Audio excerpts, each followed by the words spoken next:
Nice to have you with us.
Project Up, Comcast is committing $1 billion so millions more students, past and present, can continue to get the tools they need to build a future of unlimited possibilities.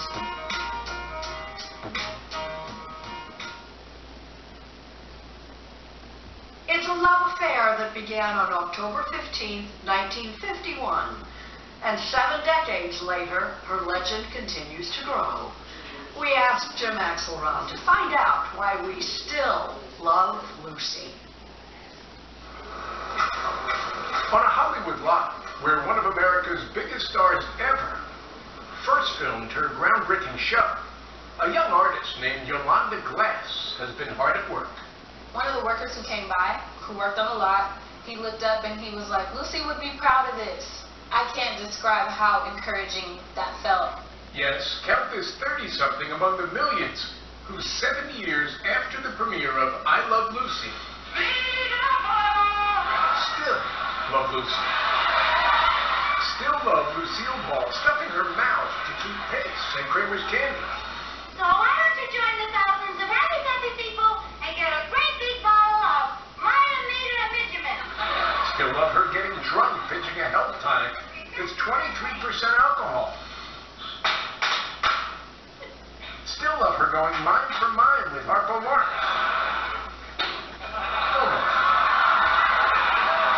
And still find Lucy both relevant and influential.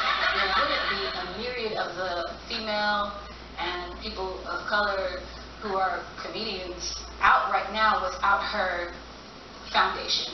180 episodes over 6 seasons on CBS followed the madcap adventures of Lucy Ricardo, trouble she whips up trying to break out of her mid-century middle-class life. Married to Cuban band leader Ricky Ricardo, played by her real-life husband, Desi Arnaz. I love Lucy, and Lucy loves me. Nowhere is the hold the show still has on the public easier to see than in Jamestown, New York, where Lucille Ball was born 110 years ago, and where 2 museums celebrate I Love Lucy, featuring replicas of the show's iconic sets. All I think about is the amount of extraordinarily well-done physical comedy that took place here. This is so evocative. Journey Gunderson is the executive director of both the Lucy-Desi Museum and the National Comedy Center. 70 years later, why is Lucille Ball still relevant? I think in some ways, Lucille Ball's legacy can be appreciated now through a 2021 lens, perhaps better than it ever has been able to be appreciated. Start with I Love Lucy's enormous popularity. Ricky, this is it. The episode in which Lucy gave birth on January 19, 1953 reached 44 million viewers. That I will faithfully execute the office of the President of the United States. That's 15 million more than the next day when Dwight Eisenhower was sworn in as our 34th president. Lucy and Desi marked new territory for television, still evolving as a cultural institution. She was the all-American girl. He was a Cuban-born transplant. For its time, controversial casting that Lucille Ball insisted on. She risked everything. Remember, this was more than a decade before the height of the civil rights movement. I think America raised its eyebrows, but then they quickly started laughing. Lucille Ball and Desi Arnaz were TV pioneers in an impressive list of other ways as well. The laughter was so loud when they filmed, it was recorded and used for other shows, helping to launch canned laughter as a standard production technique. That show where she gave birth capped TV's first ever pregnancy plotline on a big 3 network sitcom. It was still taboo for a woman who was pregnant to be out in the open in front of everyone. And when Lucy needed some time off post-delivery, Desi offered up a first that changed the Hollywood business model forever. Just repeat some episodes that had already aired. Desi Arnaz, father of reruns? Yes, and the story goes that CBS executives laughed at him and said, who's going to want to watch them after they air? It turned out everyone would, which is why 70 years later, Lucille and Desi are still cultural icons. I care about what's funny. The subject of that new Aaron Sorkin movie being The Ricardos with Nicole Kidman and Javier Bardem. No. And the novel, The Queen of Tuesday by Darin Strauss. She was famous to a degree that hadn't existed before her, really. While intrigued by her immense public appeal, when they'd cut to commercial, the water tables would drop in the big cities because the entire country was going to the bathroom at the same time. Strauss found her private pain most compelling. Look at this face, though. Yeah. That's not acting. Yeah, that's great, right? She and Desi were perfect together, except for the fact that they weren't. She loved him, he loved her, and yet they couldn't live together. On camera, Desi was an understanding, loving husband. Off camera, he was an alcoholic and a woman. She knew she couldn't divorce him because that would let the country down. That's how powerful that bond was for us. It was like a civic bond. In his novel, Strauss gives Lucy love in the form of an affair with his own grandfather. And I wanted to give her a love story of her own. That's why I told the story in this way. But that's fiction. The fact, Lucy and Desi did eventually divorce. Good. Remarried. But most poignantly, We asked her at the end of her life, who was the love of your life? Desi Arnaz, absolutely. At the root, they were connected My by their daughter. souls. Kate Luckinbill agrees, and she should know. We had a very special bond. She's their granddaughter. Your grandparents did remain in love until the end of their lives? Completely. Madly. Deeply. Now the head of creative direction at Desilu, the studio founded by her grandparents. That's right. Years after I Love Lucy, Lucille Ball greenlit shows like Star Trek, The Untouchables, and The Twilight Zone. The keeper of the I Love Lucy flame. There's a healing quality to that show. That's what I feel I'm here to do, is to remind people of the elixir that they brought the world. Luckinbill is protective of the memory of her grandfather, who died in 1986 at the age of 69, and her grandmother, who died 3 years later from an aortic aneurysm at 77. But she also wants to look at them honestly. Better we allow the illusion to move aside and let's deal with the reality. Yeah. And why it's so important not to let people like that die in their 70s from a heart explosion and alcoholism. Because neither of them should have been gone. They died of sadness and trauma. both of them. No Hollywood ending, perhaps, but what Lucy and Desi did give the world still has an extraordinary impact 70 years later. That was like the first time I got to see a female being funny and silly and embarrassing, and it was cool. Just ask this young artist. I feel like when I was really little, there was this idea that you have to be polite and quiet as a woman.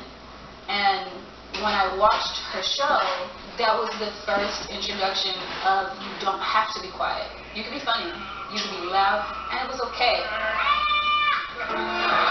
And guess what? America's gonna love it. Right, and they're gonna love it so much, we're gonna be on for decades. And people in my generation, the next generation, and the next generation are gonna know.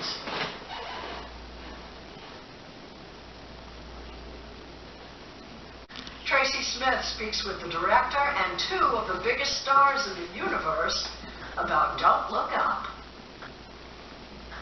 So how certain is this? There's 100% certainty of impact. Please, don't say 100%. So we just call it a potential significant event. Just in time for Christmas, the end of the world. There's a comet headed directly towards Earth. In the new movie, Don't Look Up, out this month in theaters and on Netflix, a giant comet is on a collision course with planet Earth. This comet is what we call a planet killer. That is correct. And who better to tell the story of cosmic disaster than some really big stars? 99.78% to be exact. There's Leonardo DiCaprio as the scientist trying to warn the world, and Meryl Streep as the president who won't take him seriously. And then what happens in the tidal wave? It will be far more catastrophic. There will be mile-high tsunamis fanning out all across the globe. It's quite a vision, and the guy behind it all is screenwriter-director Adam McKay. By the way, that's one of my favorite things that you put in. He let us sit in as he and editor Hank Corwin cut the final version in their LA edit room. Did you, in casting this, just look at the two front rows of the Oscars and say, okay, yeah, these are the people I want in the movie? I mean, yes. So for instance, with the president or lead, of course, you pick Meryl Streep, and you just assume she's going to say no and you'll move on. Was there a moment where you kind of said, oh, come on, this can't be happening? You know, I want a Leonardo DiCaprio type, and you get Leonardo DiCaprio. He was the moment. When he said yes, I was like, this is crazy. And it gets even crazier. We need you to attend an emergency cabinet meeting where you will be fully debriefed. And what about us? You do not have clearance for this, sweetheart. Oscar winner Jennifer Lawrence is a snubbed scientist. Oscar nominee Jonah Hill is a petty White House official. Reading is stressing me out. This will affect the entire planet. I know, but it's like so stressful. It doesn't take long to see that the comet is a metaphor for climate change, with the world split between believers and skeptics. And while there's nothing funny about global annihilation, the movie is a comedy through and through. What if we have to go to the bathroom? We'll lay out some newspaper for you. Grab you a can of Febreze. Did you feel like I have to do a comedy? Yeah, because if we're laughing, we can deal with stuff. It's when we get, overwhelmed with depression or despair, that's when things get hard. So as soon as I realized we needed to laugh when it came to dealing with the climate crisis, I knew where to go. And at 53, he's learned how to get a laugh or two. Adam McKay dropped out of Temple University to join the Second City improv troupe, and eventually was hired as a writer at Saturday Night Live, where he met his comic soulmate, Will Ferrell. The experience of writing with him and then getting the sketch on the air was so fun and pain-free. Neither one of us were overthinking things. We were just having a good time. It was like, oh, I gotta work with this guy. And that was kind of the beginning of it. That's going to do it for all of us here at Channel 4 News. You stay classy, San Diego. Are you on working? Damn it! Who typed a question mark on the teleprompter? After SNL, McKay and Ferrell took their brand of funny to the big screen with films like Anchorman, The Legend of Ron Burgundy, and Talladega Nights, The Ballad of Ricky Bobby. 116! I'm going fast again! But even with runaway success at the box office, McKay wanted to stretch his legs beyond pure comedy. He got his chance in 2015 as director of the movie version of Michael Lewis's bestseller about the 07-08 financial crisis, The Big Short. The whole housing market is propped up on these bad loans. They will fail. I'm not sure that most people who read The Big Short thought, oh, this would make a really interesting feature film. I couldn't put it down. And for some reason, when I was done with it, all these people have told me since, oh, I never thought that could be a movie. I was like, oh, this is a movie. It was a movie, all right. B's, 0. Double B's, 0. Triple B's, 0. And then that happens. What is that? That's America's housing market. McKay turned a confusing story into a box office hit and shared an Oscar for screenwriting. For him, it was all personal. You know, my father lost his house in that collapse. I mean, people think, oh, big shot Hollywood guy, but no, this collapse affected people that were close to me. So it was definitely a project that I felt a real emotional connection to. You know how many world is ending meetings we've had over the last 2 years? Drought, famine. All the O's are so boring. And now, Adam McKay has an emotional connection to the climate crisis. It's a passion he shares with some of his best-known cast members. Why did you decide to do this movie? Because of him, because of Adam. I'm a huge fan. Nobody makes me laugh harder in his movies, and nobody makes me think more. I'd been waiting patiently for something like this, and it sort of landed in my lap. And of course, got to work with these legendary films. He's done award-winning movies like Big Short, Vice, but are you Anchorman fans? Absolutely. Oh, yeah. My second husband. Turns out they all needed a few laughs on set. The movie was filmed at the height of the pandemic, masks and all. But to Leo DiCaprio, that only made the film more meaningful. It was a fascinating thing.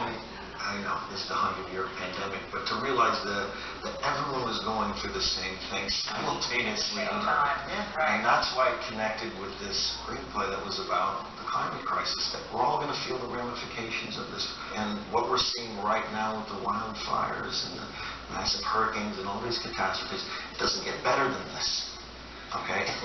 It doesn't get better than this. It slowly becomes worse. It will damage the entire planet, not just a house. The entire planet. Okay, well, as it's damaging, will it hit this one house in particular that's right on the coast of New Jersey? It's my ex-wife's house that needed to be hit. Can we make that happen? But bad news, like the climate crisis, is a tough sell, and the film skewers news media types, played here by Tyler Perry and Kate Blanchett, who insist on smiling through it all. Are we not being clear? We're trying to tell you that the entire planet is about to be destroyed. Kate Blanchett. Well, it's, there's something to do around here. We just keep the bad news light. Right, it helps the medicine go down. From where you sit, is that accurate? Yeah. I asked for it. Here we are. We all get fluffed up and we come on and we're talking about our movie and we're on TV and, be safe. And yes, we try to give the people something, something to lift them. And I think it's accurate about everybody's very human desire not to look at the bad thing. I totally agree. I think that, again, talking about climate, I've talked about it a lot, and you can kind of see people's eyes glaze over. Can one movie make a difference? Hopefully. But at this point, I'm Debbie Downer with the system. So you're asking the wrong guy. To me, it's about a little less, conversation and a lot more action. At this very moment, I say we sit tight and assess. Sit tight and assess. Sit tight and assess. You want us to sit tight and assess. Adam McKay isn't the first filmmaker to use comedy as a way to get a serious message across. He's just hoping he won't be one of the last. We can overcome this, but what's scaring me now is it's really getting to be down to the last second. So hopefully this movie is something where we get a lot of laughs, but we also get a kick in the pants. Sex and the City is one of those pop cultural touchstones that resonates to this day. The woman behind it, author Candace Bushnell. She's talking with our Michelle Miller. So do you still love New York City? I do. I really do. Interesting things happen every day. New York City has inspired writer Candace Bushnell for decades. Sex and the City, based on her best-selling book, She's the author of Sex and the City. catapulted Bushnell onto an international stage. Hold on. I'm coming. Now, 25 years later, at age 63, Good news only. she finds herself under the spotlight again, this time in an off-Broadway show.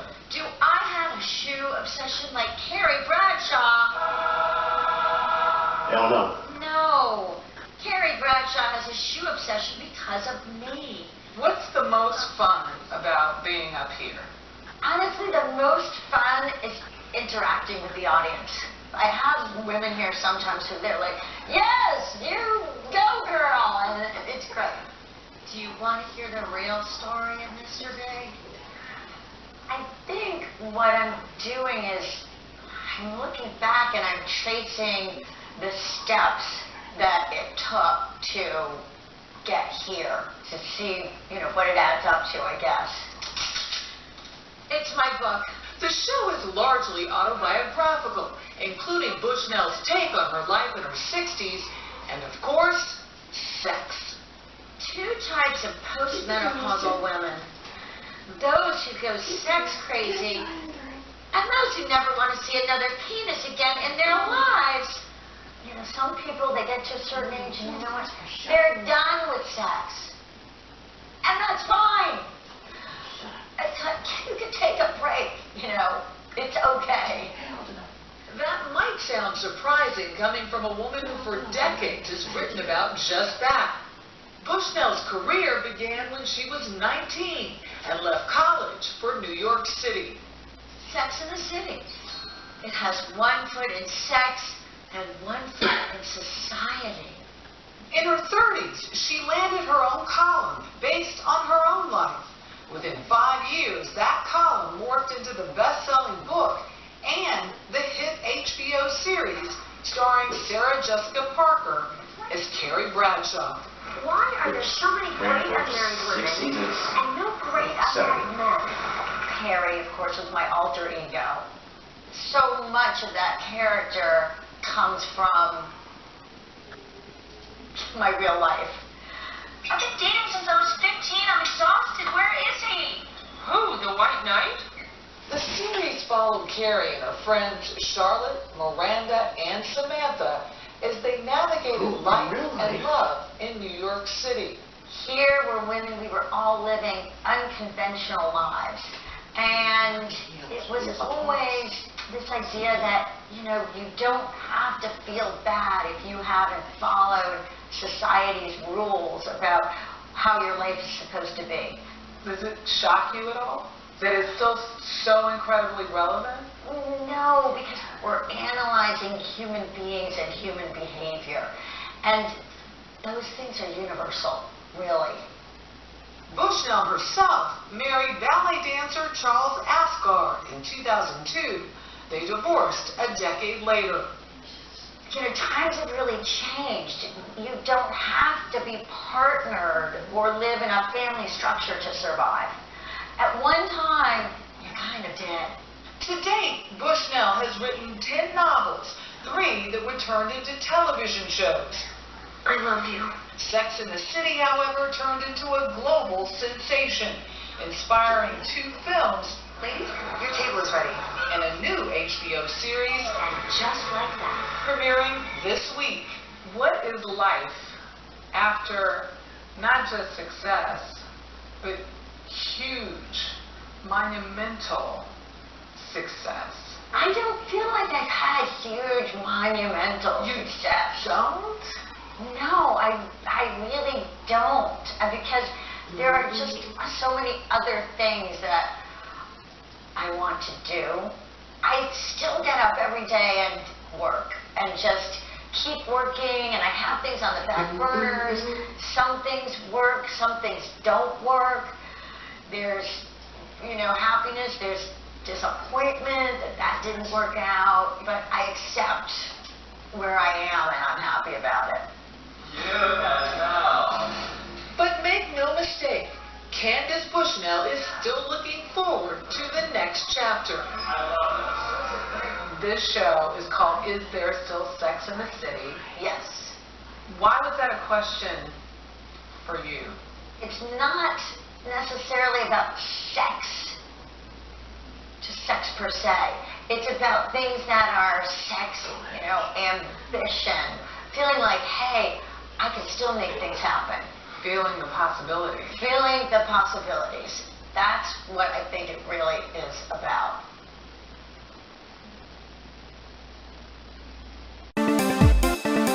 I'm the master reptile.